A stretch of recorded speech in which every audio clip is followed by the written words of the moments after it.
રાજકોટના ગોકુલ નગર આવાસ યોજનાના કૌભાંડનો મામલો.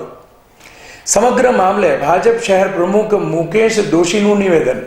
બંને કોર્પોરેટરોને કારણ દર્શક નોટિસ ફટકારવામાં આવી છે. Ward number 5 Devuben Jadav, ward number 6 Vajiben ગોલતરને આપવામાં આવી નોટિસ. 48 કલાકમાં નોટિસનો જવાબ આપવા જાણ કરાઈ છે. જવાબ નહીં આવે તો મવડી મંડળમાંથી જે નિર્ણય આવે તે પ્રમાણે કાર્યવાહી કરવામાં આવશે. આ અંગે મુકેશ દોશી, શહેર ભાજપ પ્રમુખ, રાજકોટ, વધુ વિગતો આપી હતી. અહેવાલ દીપક રાઠોડ.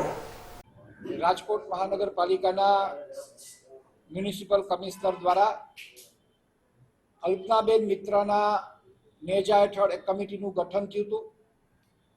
એ કમિટીનો રિપોર્ટ આજરોજ અમારી પાસે આવ્યો છે.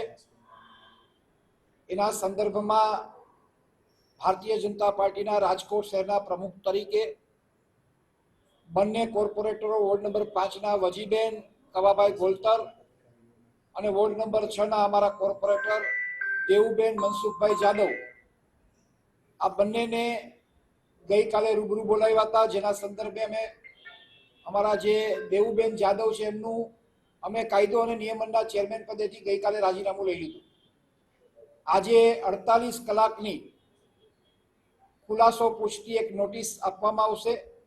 એમને પોતાનો કાંઈક ખુલાસો રજૂ કરવો હોય તો એ 48 કલાકમાં પાર્ટીના અધ્યક્ષ તરીકે અમારી પાસે મૂકશે.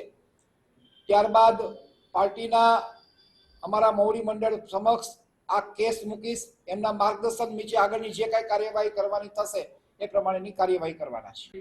કોંગ્રેસનું કામ વિરોધ કરવાનું છે. એમની રજૂઆત આપણે સાંભળી, અમે પણ સાંભળી. કાયદો કાયદાનું કામ કરશે, પાર્ટી પાર્ટીનું કામ કરશે. આગળની વ્યવસ્થા અમારા પાર્ટીના મવડી મંડળના માર્ગદર્શન નીચે મુજબ જે કાંઈ આદેશ મળશે એ પ્રમાણેની કાર્યવાહી આગળ કરશે. એ અત્યારે કેવું વહેલું છે.